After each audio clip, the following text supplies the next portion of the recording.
কোথা থেকে আসছো? Rajarhat new town. আজকে কত পিস লুচি নিলে, রুটি নিলে?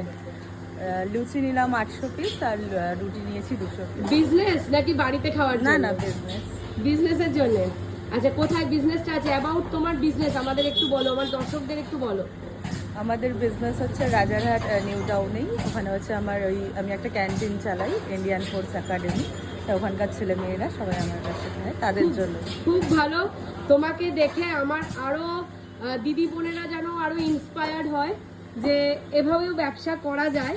তো প্রত্যেকদিন কিরকম লুচি রুটি কাটে তোমাদের? আমাদের লুচি সকালে আমার নতুন মানে লুচিটা নতুন স্টার্ট হয়েছে। আচ্ছা। তাই লুচিটা হচ্ছে আপনার গিয়ে 150, এখন 150 পাচ্ছে। আর হচ্ছে দুপুরে আর রাতে যেটা, ওটা আলাদাও টোটালি। আউটলেটের নাম কি? এখন আপাতত নাম দিয়েছি চুমুক। তুমুক? চুমুক। আচ্ছা, চুমুক। আচ্ছা, চুমুক, এটা অ্যাড্রেসটা বলে দাও।